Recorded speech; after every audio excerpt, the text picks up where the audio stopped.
Good evening. Thank you so much for joining the collective. My name is Michelle Turner, and I have the good fortune of being its host. This morning, or this evening, really, um, we're going to take a look at a couple of things that is going on in Connecticut as far as reparations. Consider this your Black History lesson for the month. In the studio with me are two members, and I'm believing they're founding members of the organization Solidarity. And they have been working on this issue. And we're going to talk about a few things, but particularly, it seems since George Floyd and the pandemic, reparations is no longer a joke. Reparations is being very seriously considered, not only by state governments, but the federal government. So, what does that mean? What does that look like? And what does that entail? So, in the studio with me is Antonia Edwards and James Kemp. They are members of the organization Solidarity, and I welcome them to the collective. How are you today? Good morning, everybody. Good Good morning. morning, everybody. How you doing? Doing all right. Thank you, Michelle, for Good. having us. It means a lot for us to get our story out. Thank you. Yes, we Thank really you appreciate it. for deciding to give up your time on a Saturday morning. That's Anytime. important. We're Problem. available 24/7. That's right. Solidarity. How did it come about? Well, first of all, I've been into the like freedom fighter since I was a kid. My grandmother was from the South, and she always taught me to fight for the right, what's right. She did dealt with being a sharecropper and been through Jim Crow, so I've always been a fighter. I'm originally from Boston, and Boston's very discriminative, very racist, and so I had to learn quickly how to live two different lives. I lived in the hood, which is Roxbury, but I went to all white schools in the suburbs, so I had to balance both lives. And so I always was told, if as long as I'm right, fight for your right. Solidarity came to fruition, the name, back in September. Originally, we were collaborating with ADOS. And so, because the What's founder, ADOS? American Descendants of Chattel, American Descendants of Slavery, and it's an Okay. organization. However, in our research, we found that the blueprint to everything was Dr. William Stanley Darity. He is the author of the book From Here to Equality. I'll give it that. Him and his wife, A. Kirsten Mullen, wrote the book From Yes. Here to Equality. They also he wrote a paper on closing the wealth gap, racial wealth gap. So he's from Duke University. He's a scholar. He's a leading economic person in the United States. So we kind of like pay homage to him. We decided to name the group Solidarity with the capital D, to pay homage to him. When in our conversations with him, he's fought hard to get reparations on the table at what the Congressional Black Caucus in D.C. He wanted to get his edits put in, and he just said to us, "I just really want to see something happen before I die." So I just took that in mind because I've always fought with my grandmother, and I always made sure that she was proud of me before she died. So it kind of hit home with me. So if that was his one request, we just wanted to see him have some kind of recognition in the community. We know that he's very well known across the country and across the world. However, in the communities, a lot of people really don't know the work that he does. The So African it's American yeah, community specifically, right? exactly. Yeah, anybody, anybody, everybody needs to pay homage to him and recognize him. Yeah, so that's what we did. So it's solidarity, but the D is capitalized for his last name. So, James, tell me why this is important. We've been joking about reparations for years, right? Some comedian would always come up and say, well, when I get my reparations check, you know, and that's the way we've looked at it at least the past 10 years. Before Mm-hmm. that, it was just a thought. Mm-hmm. So tell me why now's the time. Well, to be honest, it really started to hit home with me when the information was being spread about that the African American household will have little to no wealth by the time we hit 2037. And that was pre-COVID. So with COVID causing decimating rates and drops in income and job security and housing and health insurance, it Mm-hmm. it seems like we're just being pushed into homelessness. And I just really recognize the erasure our people are facing. And I really felt the need to fight for not only for my family's sake, but for all the future generations of my family and other families that don't even connect to mine, but we share the same lineage, we share the same history, we share the same traumas and damages. You know, it's really time we take some serious redress. Antonia? May I just piggyback off that? First of all, it stems for us primarily as Black people who are American descendants of slavery, because the last civil rights movement, that last movement with our people was a civil rights movement with Martin Luther King. And it just seemed like after he was assassinated, we just dropped the ball. So there's generations before us that just gave up because they were looking for a leader. And in this particular situation, we don't need leaders. We need people in the community to band together and unite and have the same mind likeness. So the civil rights movement was 50 years ago. Nothing's been done since then. And just for a caveat, the reparations package, which is HB 40, has been sitting on the table for 30 years. Mm-hmm. So Sheila Jackson Lee is now in charge of it, and she's been in charge for it for 30 years. Prior to that, the gentleman who constructed it. So it's literally been 30 years.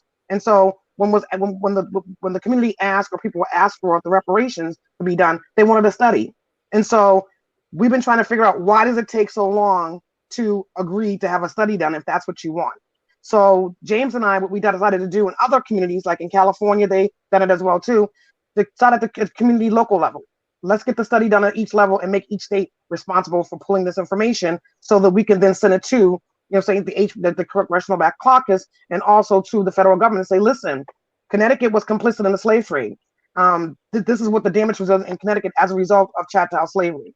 So it was not that we're starting now. It's just that I think that people were waiting for something to happen, and it never did. And 30 years is a long time to be waiting for the people that we elect to do what we ask them to do. And it just seems like a stall tactic. It doesn't make any sense, because they asked for the study when they were asked to pay reparations. And that's been 30 years. And they can't agree on how the study is going to be done, whether they get salary, what's being put inside the bill. And it's just ridiculous. It doesn't make any sense. And so to me, I think that each person in their community should be responsible for making each of their states, responsible for, because every state benefited from chattel slavery. Can either one of you give us what slavery looked like, the history of slavery in Connecticut in a nutshell? I have the book Complicity. This is the book that, can you see it this way?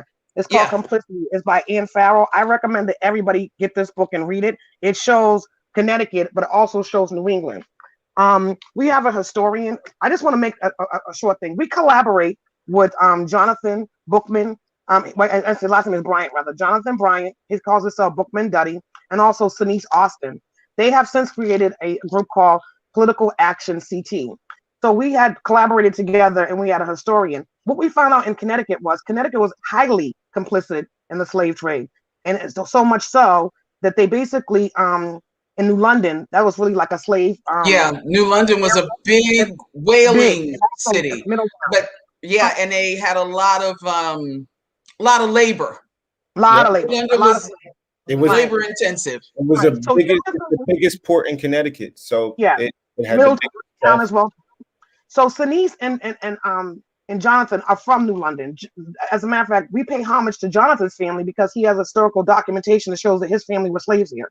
And so the first 200 slaves in Connecticut.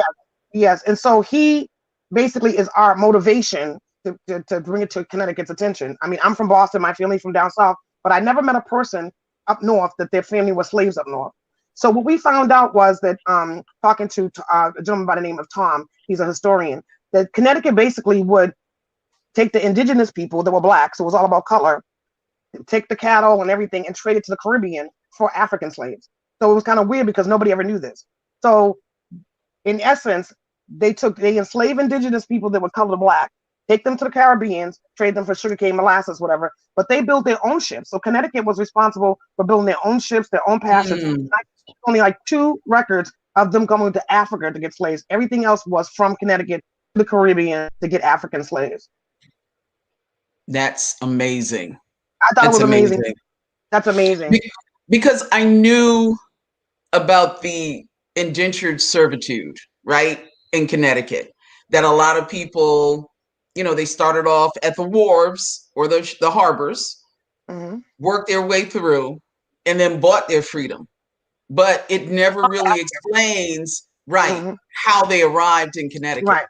Right. I think that there's a misconception. First of all, we were never indentured servants from the beginning. I mean, towards the end, yes, you know what I'm saying? But when the original plan, 1519, I think we have records of people being enslaved here in Connecticut. From the beginning, it was a part of the Transatlantic Slave Union. And so it wasn't that the ships went to Africa to get slaves. They built their own ships to go to the Caribbean to pick up the African slaves. So a lot of people believe that slaves were happy. I mean, I've seen some stuff that's ridiculous that, indentured servants and migrated from Africa. That is so untrue. That never did happen. So Tom, who has a historical background here, has all the information. There's certain names in the history books that explain what the families were that benefited from it. We have the insurance company, the Hartford, we have the Yales. I mean, we have all these people who have benefited from slavery. So no, we weren't indentured servants here in the beginning. Long afterwards, when abolition came through, that we started to be indentured servants, whatever. But there's a long history of chattel slavery here in Connecticut, and the book again, Complicity, will explain all that. And it's by Anne Fowler. Now, and either one of you define chattel slavery. Okay, chattel slavery is totally different from being enslaved, like the Japanese enslavement or the kids at the border right now. I mean, people want to say that that's being enslaved or whatever. Chattel slavery is property, and that's what makes us different. There's nobody in American history, who's been defined as chattel slavery. So, for instance, chattel is property, it's cattle, it's livestock. So we would treat it as though livestock, not human. And our kids were destined to be slaves as well, and their kids were destined to be slaves as well until there was some very extraneous interference. It was supposed to continue. And James, can you tell them the law in Connecticut? Do you remember the law that says that you're basically enslaved until age 25 until 1884, was it? Right. So what happened was Connecticut decided to end slavery. So they decided to end slavery, and they enacted a law that grandfathered the children out. So if the children were born slaves after a specific time period, they would be allowed to get their freedom at the age of 21 or 25. And then they would be, I guess you would call it, emancipated. And this was before any other state had decided to end slavery as well.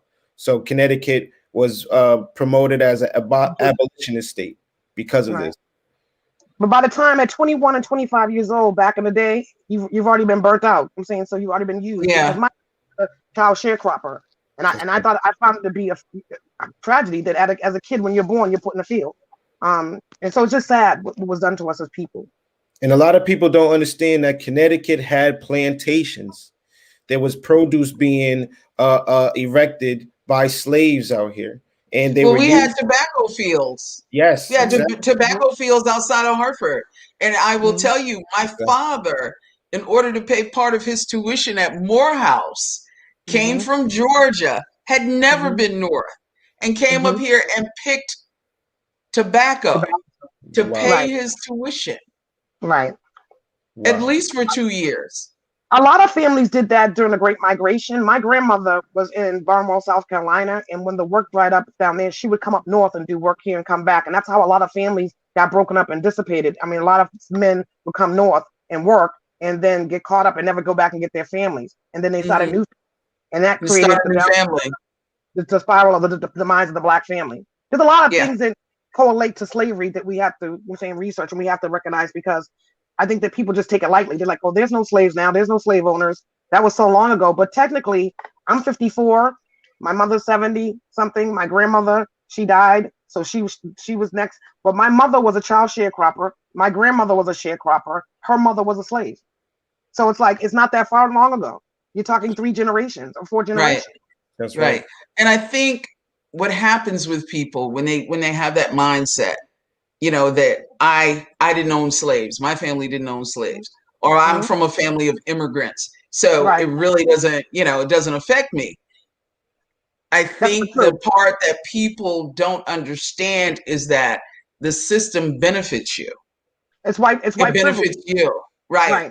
And it benefits you in ways that it does not benefit me. Exactly. I talk about that all the time. And slavery itself has had an effect on our DNA. It has. And so this is why our mortality rates with our children in pregnancy are so high. Exactly. This is why we are predispositioned to certain diseases, along with stress, because of what has been passed down in our DNA. Exactly. So let me just add this right here. We collaborated with Jonathan Bryant, whose family has history of being slaves here in Sinise, to write the proposal to submit to the lieutenant governor. The lieutenant governor was very open, very compassionate, one to understand it. At first, I'm saying, it was like just putting everything together to make her understand. So James and I wrote the proposal, and Sinise and Jonathan, we all scrubbed it and we approved it and we submitted to it. She was very 100% supportive of us trying to get this to make it a bill. So the bill was basically asking for the task force to study the inequalities and inequities for Black American descendants of chattel slavery, and then also to support us for the federal reparation. So that's one project we worked on. The second project we worked on was to get a name designation. I worked for the census, for the 2020 census. Prior to me working for the census, I did research, and I found that in 2018, to lead up to the census, they wrote a letter to everybody saying that they'd made a decision to have everybody who is Black to denote their national origin. So, for instance, if you're Black Jamaican, Black Costa Rican, Black Dominican, Black African, you were able to do that. So I found it very discriminative because they never asked who we were. I mean, so how do we identify who is actually a Black American descendant of chattel slavery without having that information with the census? So James and I did a side project, and we confronted the census and asked them, listen, we're not asking you to change any races. We're asking you to put a box or whatever to denote who we are. So they're working on that. And we have to deal with the OMB, the Office of Management and Budgeting. And we have to figure out how to get that done. And in addition to that, Senator Amwa, who's a doctor in Connecticut, is really passionate and works very hard on fighting for injustices. He does desegregation, because we know Connecticut is very segregated. I didn't realize that until I was really here, that, wow, I came from Boston, which everybody thinks is extremely racist, but it's different here. And it's different because it's more rural to me. It's more country here. And it's not really a major metropolitan, but Black people are only in 5 hubs, and I call them boroughs. And that's Hartford, that's New Britain, that's Waterbury, that's New Haven, which is kind of diverse, and Bridgeport, and Stamford. But other than that, there's not a widespread of Black people that live in all the other communities and counties. And I think James has that information. But basically, when Senator Amwa approached us about his SB 55 bill, he said that basically when the governor declared racism as being a public health crisis, he wanted to push in a bill because he's a doctor. He sees this in the field. So when you're talking about all the disparities, the health disparities, this man who has nothing to do with Black people or any other race, he wanted to make it a point to help us because he said he doesn't understand that. So he came to us and said, can you help me get this done? So we vowed and we vouched to do that. So we're helping him push the SB 55, which is racism being a public health crisis, in addition to our bill. Because we're going to talk about that in the second segment. So hold on to that. Hold on to that. Breakdown was in Connecticut as far as the population and how it goes. Right. Okay. So there's about 77% white people in Connecticut. Black people make up roughly 10 to 13% of the population, which is about 356,000 people in Connecticut. But however, we remain in 3 counties.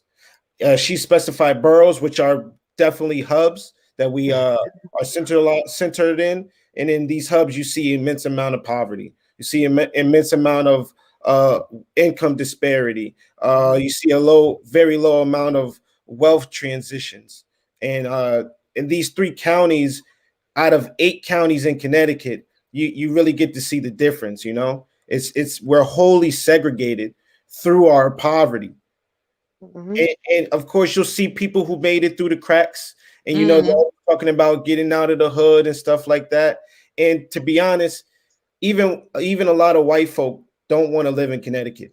They're getting out of here. They're leaving. So imagine how that affects the impoverished groups in Connecticut when the wealth is being stagnated and people are leaving with the wealth, and none of the wealth is being distributed evenly. We made up a high percentage of essential workers during COVID, yet we made up the the lowest percentage of people to receive funds for COVID. And then one thing also too is there's a lot of building ordinances, laws in all these other suburban communities that prevent multiple dwelling structures. So for instance, they don't want a tenant building like with 3 or 4 units, whatever. They want single family households. And those laws have been in place since forever. So there's a lot of cities that Black people could move into. However, each town creates their own building ordinances and it prevents them from having multiple dwellings in those units, in those areas rather, I'm sorry. Not only Go ahead. Go ahead. I have something from Connecticut Mirror that says, in Connecticut, the problem is especially acute. Analysis of federal voucher data by Connecticut Mirror and ProPublica found 55% of the state's nearly 35,000 voucher holders live in neighborhoods with concentrated poverty. That's higher than the national average of 49% in the rates in 43 other states. Wow. That's bad. Right. So in doing this, how do you propose, there's 2 minutes left in this segment. We'll come back and continue the conversation. But how do you, or how does the state propose to handle that? What we're asking is to take away the flatness of Blackness. Okay. All of a sudden, like it seems like our history is being erased, you know what I'm saying? And we're blended, we're people of color, BIPOC. I'm not either. I'm not an African American. I don't know anything about Africa. I don't claim it. I am Black. My ancestors were slaves here. And so I want them to be acknowledged. Once they approve a name designation in a category, much like the Native Americans, we should be a protective, distinctive class, and we should have a Bureau of Black American Descendants of Slavery, a Bureau of Affairs. Like, so what would you like to see us referred to? Black American Descendants of Chattel Slavery. It's called BODOX, if you want to pronounce it that way, if you want to acronym.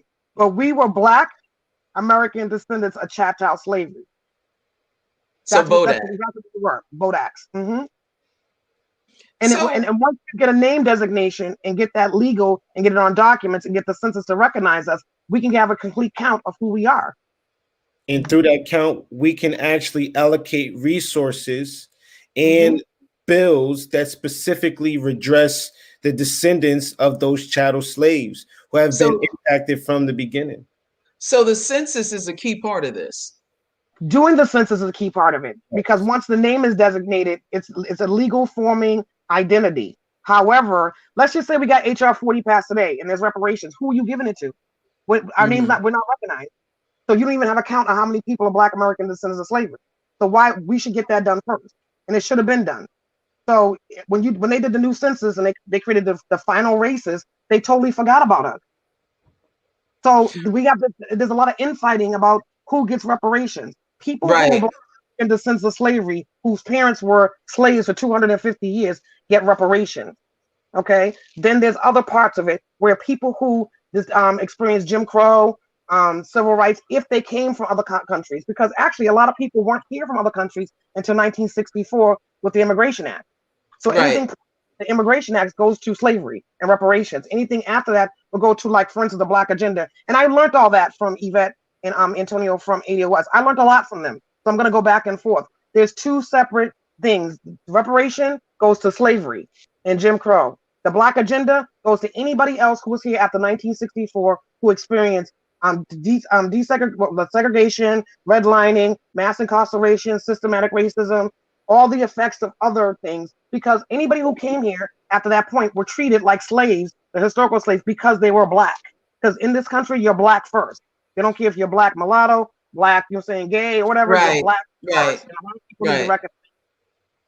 So do you think it's an issue of,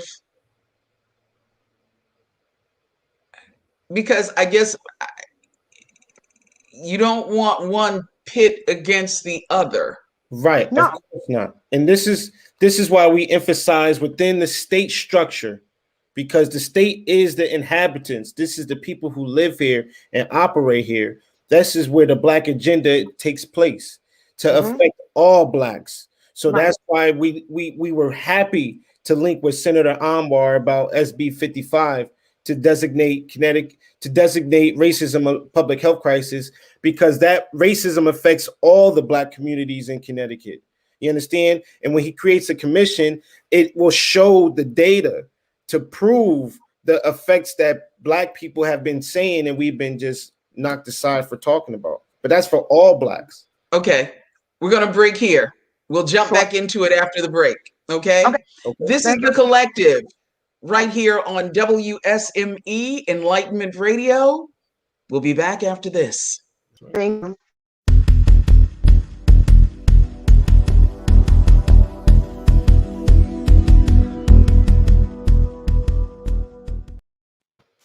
We're back on The Collective. It's fast.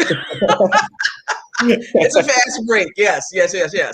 We're back on The Collective here on WSME Enlightenment Radio. And I'm talking with members of Solidarity. And they are pushing reparations. No longer is it a standing joke. The federal government is looking into it. Connecticut is getting ready to study it. And these two folks with Solidarity are talking with us today about what that looks like and where it's going to go. We're going to get into that in a few minutes. On the show with me this evening is Antonia Edwards and James Keth. James, am I pronouncing your last name correctly? It's Kit, like first aid. Kit, like Eartha Kitt. Yeah, that's right. That's right. Okay. And my first name is Antonia. It's actually Antonia. I'm sorry. That's okay. That's okay. You know, I'm making assumptions. That's okay. No problem. Okay. So before we went into the break, we were talking about the basic difference between reparations. Reparations for those for black people, and then for those after 1965, you said? I think it was 1964, the Immigration Act. 1964. That's what allowed immigrants to come in on their own. So that would take in so-called immigrants. Right, but that's okay, because the immigrants that come in freely of their own will for a better life after 1964 were treated horribly because of slavery. Anybody Black is treated horribly because of slavery. When they see you, they don't know what island you're from. They don't know what country you're from. They see you as being Black first. And I try to drill that into people until you open your mouth and speak your native language, but you wouldn't necessarily do that with a white cop or when you're in a situation, whatever. You're Black. I tell people that are gay, to get on the agenda. You're Black first. They don't know that you're gay until you tell them you're gay. You don't wear your sexuality on your face. So we need to unite as people and stop all this divisiveness, because it affects all of us because we're Black. Period. Well, I had a equity training a few months ago.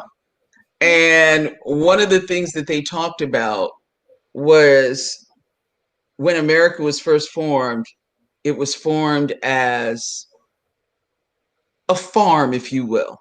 Okay. It wasn't even designated as a country. It wasn't a colony. It was basically a place where the rich and middle class or bourgeoisie invested money, because this investment thing's been going on forever, right? Okay. And so once they did the investment, they said, well, we got to get folks to work this farm. And so it was never prior to the Americas in the 1500s. People were never referred to by race. No. Never. But the bourgeoisie created this race designation so they could pit people against one another. Because class, more so than race. Right. Class, it was more about class than it was race. And so consequently, when it came down to folks getting paid, everybody came together and said, look, we don't want, they started talking about rights and not working 7 days a week, this sort of thing, even back then. And the bourgeoisie came together and said, Right. They came together and said, oh no, we can't have this. Because if Mhm. they rise up, that's the end of our money coming in, that multiple Right. streams of income. So this is Right. what we're going to do. We're going to call these people black. We're going to call Colored. these people Negro. white. Mhm. And we're going to say to the white people, you don't want to associate with them. They're beneath Mhm. you.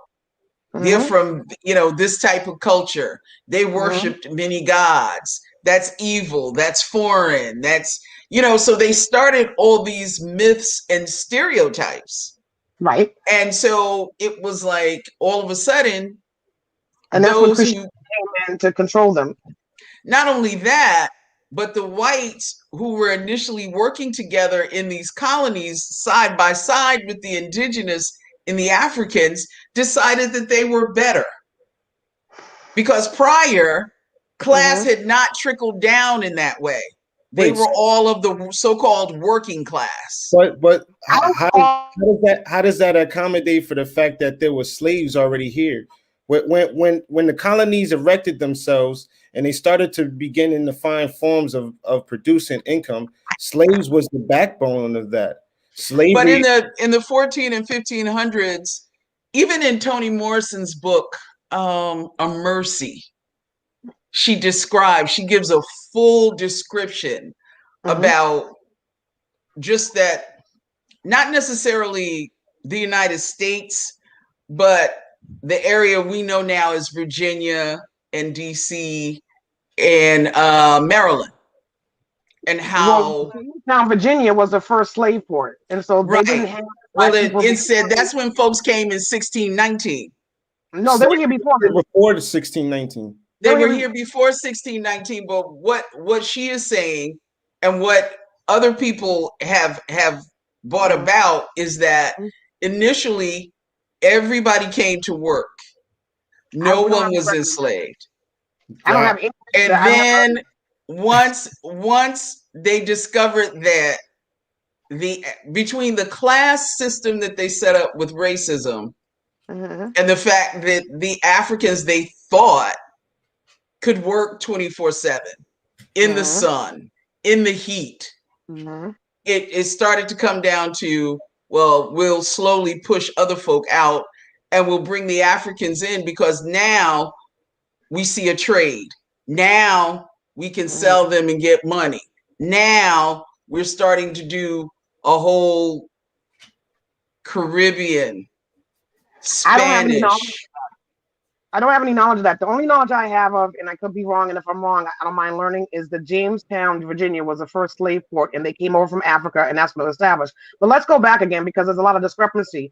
First of all, I'm from Boston. Plymouth Rock it was the first of the Pilgrims. Okay, the Yes, Pilgrims, they were derelicts. They were the throwbacks right. from like And as most um the Pilgrims were derelicts, and they also had this religious piece.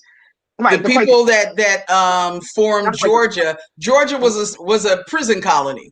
The state Right. of Georgia was a prison colony. It was Mhm. never meant to be what it turned out to be. Right. It was a prison colony. This is So what we I say. had a lot of that.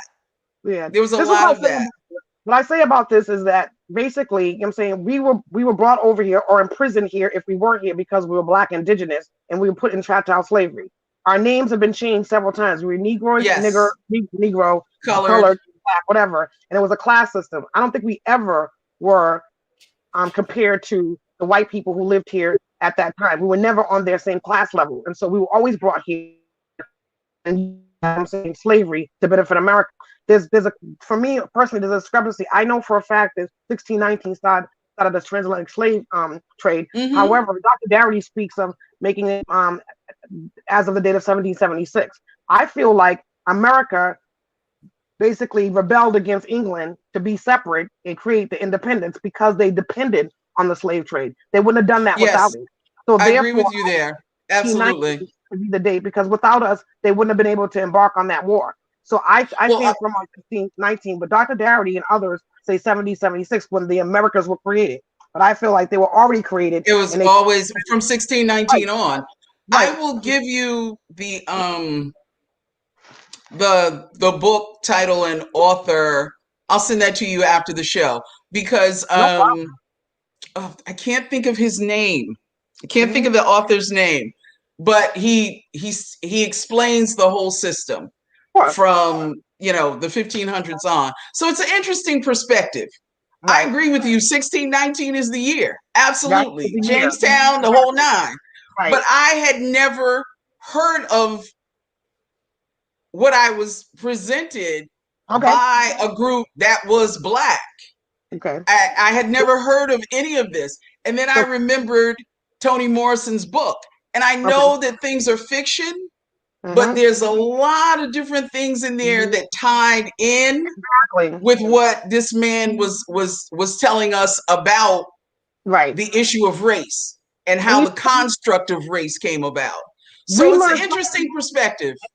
Day we learn something new. And do you know who's the best people to find out this information? And I'll shoot them an email. Is BDP, Be the Power. They're a group of brothers, highly intelligent. They know the history. I mean, they have facts. I mean, they're scholars in their I think this is kind of a sidebar, and we'll get back into what you all are doing now.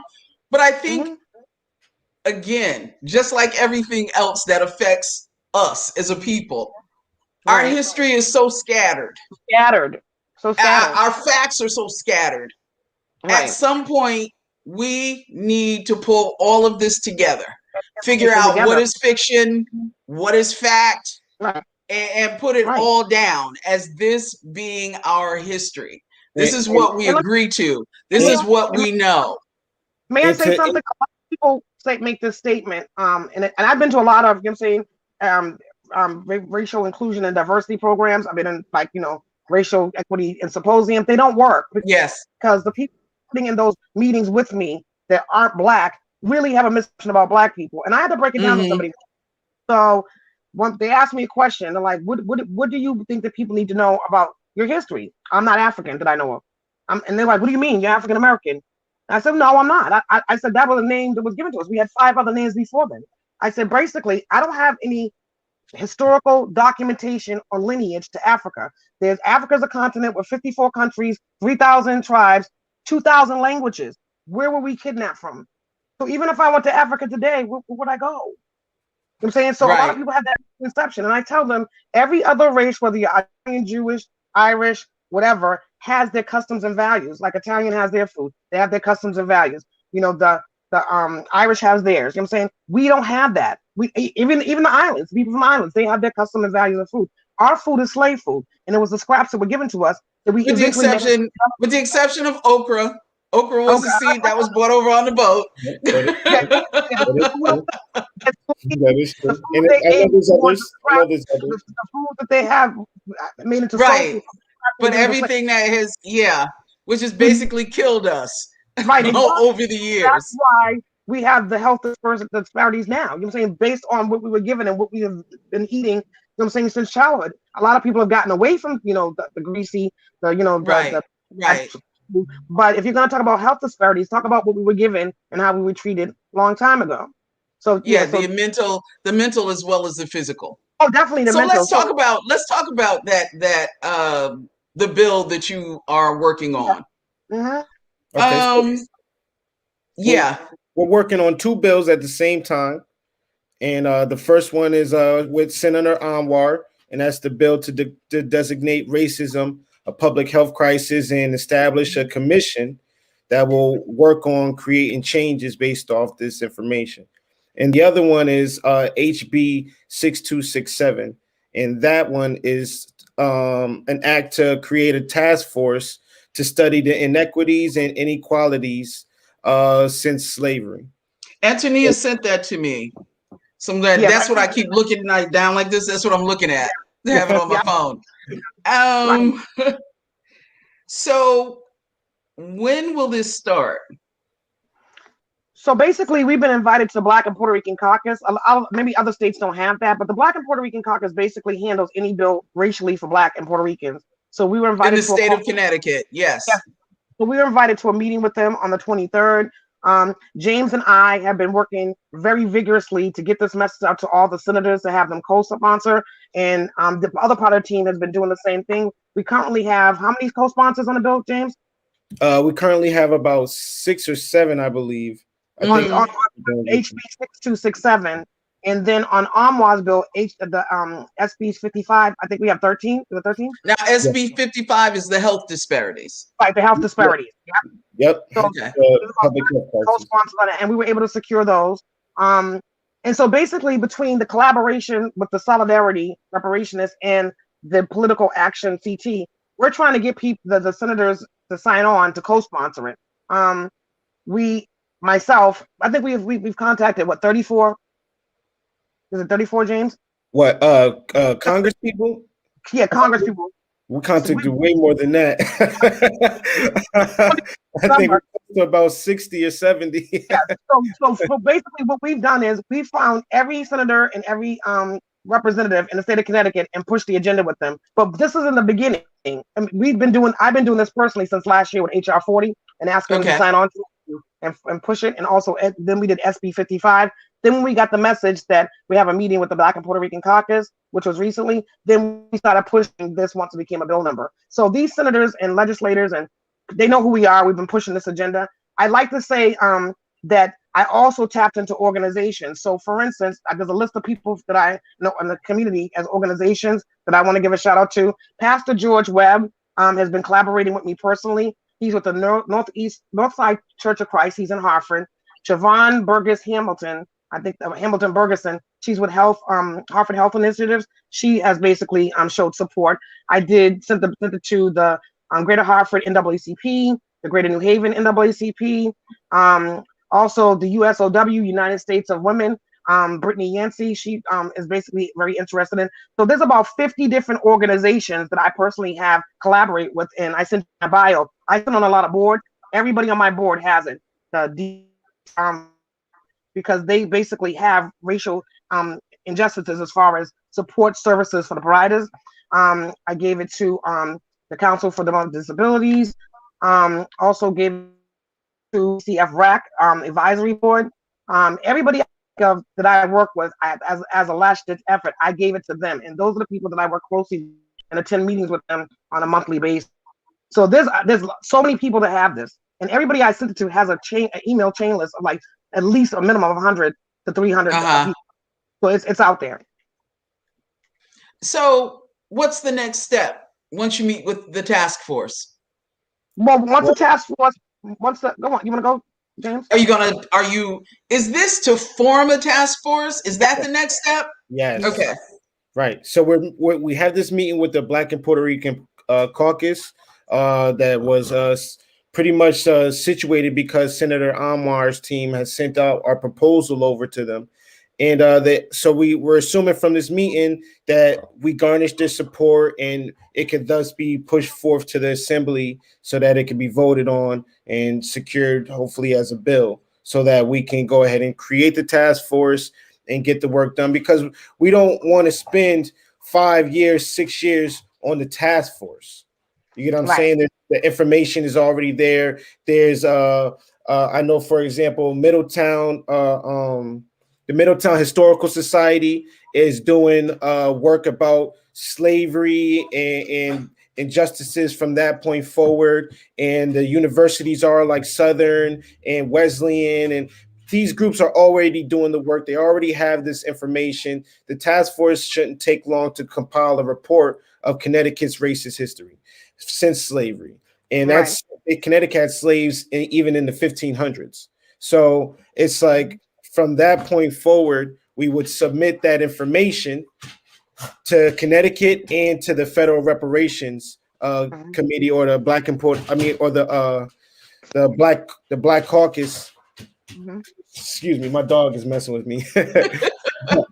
So that we can push this information, so that, like Antonia was saying earlier, we have information that was submitted from the state that was a study, so that we can start, kicking feet about the national reparation study that they've been, stalling on. This is a counter to that. And if we get all the states to do stuff like this, even to continue to push Black agenda work and bills, we can go ahead and get ours, man. We can go ahead and get the redress that our people finally need and deserve, you know?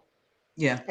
And may I make another statement? I just want to make sure I haven't overlooked anybody. Representative Anthony Nolan is in the 39th district. He, through Sinise Austin, actually presented it to the Black and Puerto Rican caucus as well. He wrote the bill to push it because you need a senator to actually present it to the floor. Right. So even though Amwa submitted it to the Black and Puerto Rican caucus, it was actually Anthony Nolan from the 39th district through Sinise Austin that presented it to the and Amwa is out of where? He's out of Manchester, I think it is. He's out this. I believe it's Manchester. He's out here where I am. I'm in Manchester. So I just want to answer your question. The fourth line on the bill says that of the proposal says submit a written report of its findings and recommendations to the General Assembly no later than 1 year from the date of the initial meeting of the task force. So they're giving them a year to produce this information. So let's just say we go to this meeting and they approve it. We have a year to put this together. Okay, so what are you specifically looking for to make the case? Some things you've already talked about. So, but you're looking at everything across the board. Everything across the board. Yeah, let me give you a list of on our proposal. We have 13 items that we're looking at. So the 13 items I want them to look at as having a commission on Black American descent of slavery. There were 13 points that I wanted them to look at. So give me 3 because we're running it down. Okay, real quick. We have one second. What's that? Oh, I had to pull it up real quick. I'm sorry. What are the points? James, you got one? I know we have housing up there. Right. I know we have medical up there. Education up there. Justice. That's right. I know we have prison reform up there. I know I'm sure health disparities is there, right? Yep, the health disparities. You know what I'm saying? Mental health. Yep. Financing to close the wealth gap, because that's one of the biggest things that Dr. Dougherty does for. But there's like 6 points that we wanted to look at: housing, mental health, health disparities, all those, anything that related to the demise or the breakdown or the injustices of Black people. We asked them to study those. So we wanted to cover everything. We wanted to do that on purpose because historically that's what's created us to be in the situation we are. But basically, the closing the racial wealth gap is the priority. And then for people to recognize what's really happened because of slavery. A lot of people don't think that we've been damaged. They're like, oh, get over it, pull up your bootstraps. Right. They don't like we've been damaged. And so that's why we wanted this study. And as we said earlier, you know, the way that this country is set up, we don't benefit from the way the country's been set up at all. You know, believe that. And so they don't believe that because there's some people that are doing really well, like some celebrities are doing really well, the Oprah Winfrey's, the Jordans, the LeBrons, whatever, the Tyler Perry's. They're like, oh, well, they did it. Why can't you? That's because they're in a whole other industry. They're in the entertainment.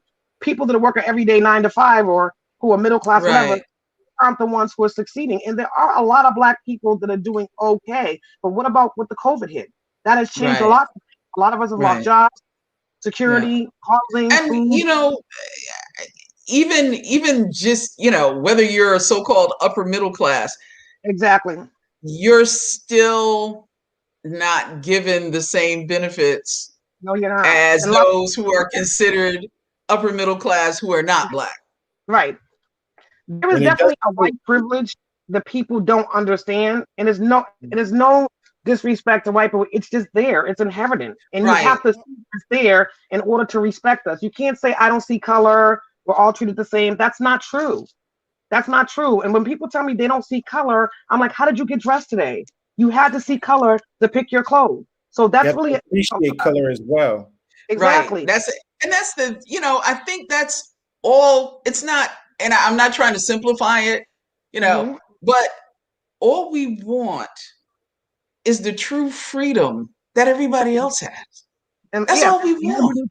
Pursuing justice. That's all we want. But also we want what we were promised, the 40 acres and a mule. When Lincoln signed us into, before he did the Emancipation Proclamation, he made us property of the government to protect us. A lot of people don't know that we're still property of the government. Okay. So when he was assassinated, they did the Emancipation Proclamation, but they took away the 40 acres and a mule.